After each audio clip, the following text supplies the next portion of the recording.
everyone. Today's book, or for this week, is The Boy in the Striped Pajamas, and it's by John Boyne. Miss DeVoe asked me to do this particular recording, so we're on to Chapter 1, Bruno Makes a Discovery. One afternoon, when Bruno came home from school, he was surprised to find Maria, the family's maid, who always kept her head bowed and never looked up from the carpet, standing in his bedroom, pulling all his belongings out of the wardrobe and packing them in 4 large wooden crates. Even the things he'd hidden at the back that belonged to him and were nobody else's business. "What are you doing?" he asked, as polite a tone as he could muster, for although he wasn't happy to come home and find someone going through his possessions, his mother had always told him that he was to treat Maria respectfully and not just imitate the way father spoke to her. "You take your hands off my things." Maria shook her head and pointed towards the staircase behind him, where Bruno's mother had just appeared. She was a tall woman with long red hair that she bundled into a sort of net behind her head, and she was twisting her hands together nervously, as if there was something she didn't want to have to say or something she didn't want to have to believe. "Mother," said Bruno, marching towards her, "what's going on?" "Why is Maria going through my things?" "She's packing them," explained Mother. "Packing them?" he asked, running quickly through the events of the previous few days to consider whether he'd been particularly naughty or had used those words out loud that he wasn't allowed to use and was being sent away because of it. He couldn't think of anything, though. In fact, over the last few days, he had behaved in a perfectly decent manner to everyone and couldn't remember causing any chaos at all. "Why?" he asked. "What have I done?" Mother had walked into her own bedroom by then, but Lars, the butler, was in there packing her things too.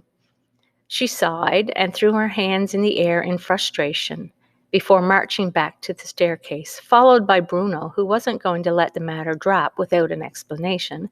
"Mother," he insisted, "what's going on? Are we moving?" "Come downstairs with me," said Mother, leading the way towards the large dining room where the Fury had been to dinner the week before. "We'll talk down there." Bruno ran downstairs and even past her out on the staircase so that he was waiting in the dining room when she arrived. He looked at her without saying anything for a moment and thought to himself that she couldn't have applied her makeup correctly that morning because the rims of her eyes were more red than usual, like his own after he'd been chasing chaos and got into trouble and ended up crying.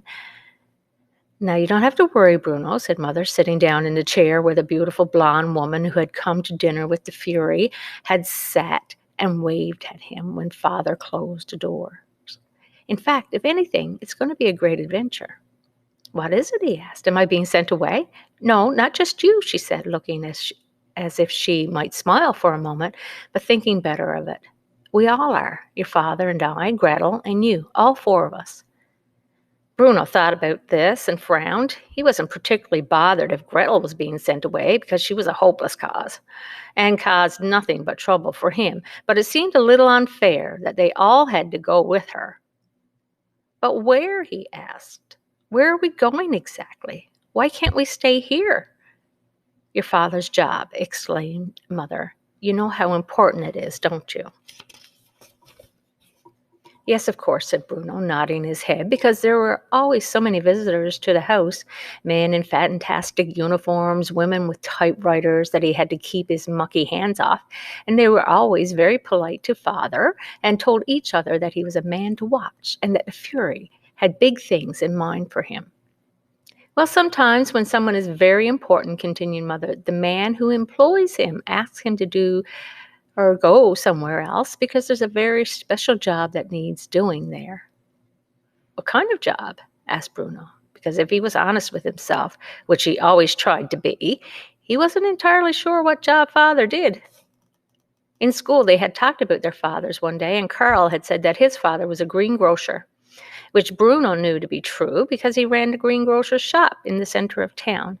And Daniel had said that his father was a teacher, which Bruno knew to be true because he taught the big boys, who was always wise to steer clear of.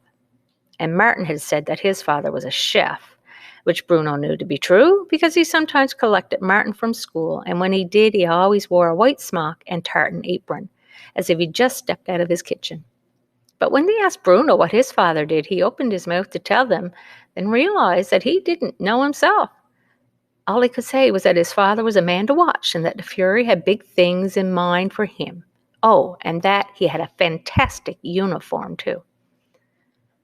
It's a very important job, said Mother, hesitating for a moment. A job that needs a very special man to do it. You can understand that, can't you? And we all have to go too? Asked Bruno. Of course we do, said Mother. You wouldn't want Father to go to his new job on his own and be lonely there, would you? I suppose not, said Bruno. Father would miss us all terribly if we weren't with him, she added. Who would he miss most? Asked Bruno. Me or Gretel? He would miss you both equally, said Mother, for she was a great believer in not playing favorites, for which Bruno respected, especially since he knew that he was her favorite really. But what about our house? Asked Bruno. Who's going to take care of it while we're gone? Mother sighed and looked around the room as if she might never see it again. It was a very beautiful house and had 5 floors in total, if you included the basement, where Cook made all the food and Maria and Lars sat at the table arguing with each other and calling each other names that you weren't supposed to use. And if you added in the little room at the top of the house with the slanted windows where Bruno could see right across Berlin if he stood up on his tiptoes and held on to the frame tightly. We have to close up the house for now, said Mother, but we'll come back to it someday. And what about Cook? Asked Bruno. And Lars and Maria? Are they not going to live in it? They're coming with us, explained Mother. But that's enough questions for now. Maybe you should go upstairs and help Maria with your packing. Bruno stopped from the seat but didn't go anywhere. There were just a few more questions he needed to put to her before he could allow the matter to settle. And how far away is it? He asked. The new job, I mean. Is it further than a mile away? Oh my, said Mother with a laugh, although it was a strange kind of laugh because she didn't look happy and turned away from Bruno as if she didn't want to see him see her face. Yes, Bruno, she said, it's more than a mile away. Quite a lot more than that, in fact. Bruno's eyes opened wide and his mouth made the shape of an O. He felt his arms stretching out at his sides like they did whenever something surprised him. You don't mean we're leaving Berlin?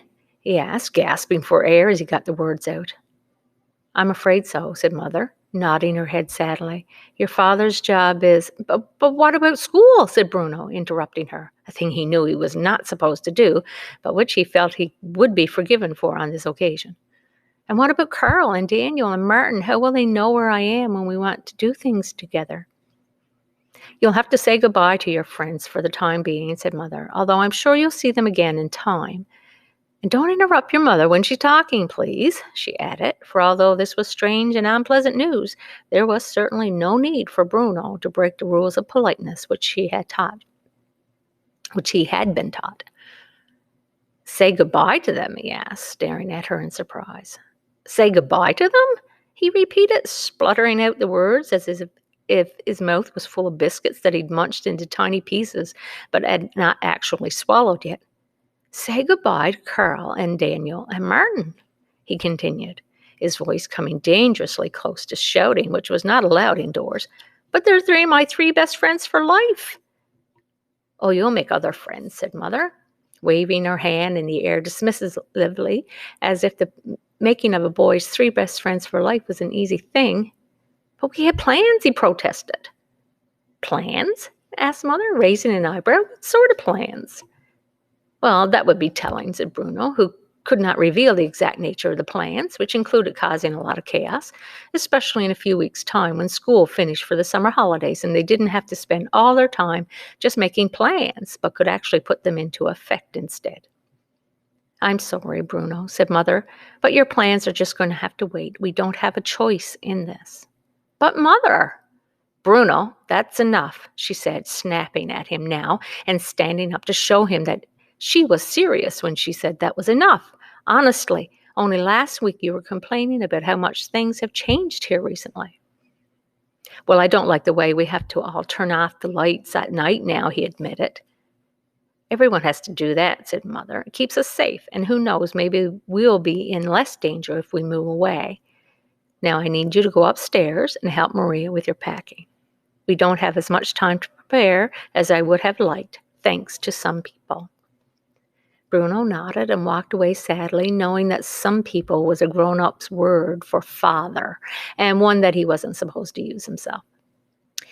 He made his way up the stairs slowly, holding on to the banister with one hand, and wondered whether the new house in the new place, where the new job was, would have as fine a banister to slide down as this one did. For the banister in this house stretched from the very top floor, just outside the little room where, if he stood on his tiptoes and held on to the frame of the window tightly, he could see right across Berlin to the ground floor, just in front of the two enormous oak doors. And Bruno liked nothing better than to get on board the banister at the top floor and slide his way through the house, making whooshing sounds as he went. Down from the top floor to the next one, where Mother and Father's room was, and the large bathroom, and where he wasn't supposed to be in any case. Down to the next floor, where his own room was, and Gretel's room too, and the smaller bathroom, which he was supposed to use more often than he really did. Down to the ground floor, where he fell off the end of the banister and had to land flat on your 2 feet, or it was 5 points against you, and you had to start all over again.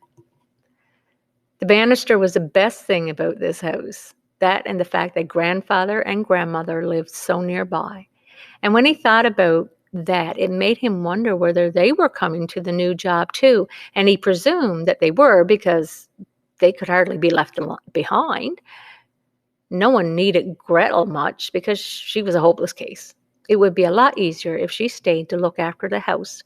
But grandfather and grandmother? Well, that was an entirely different matter.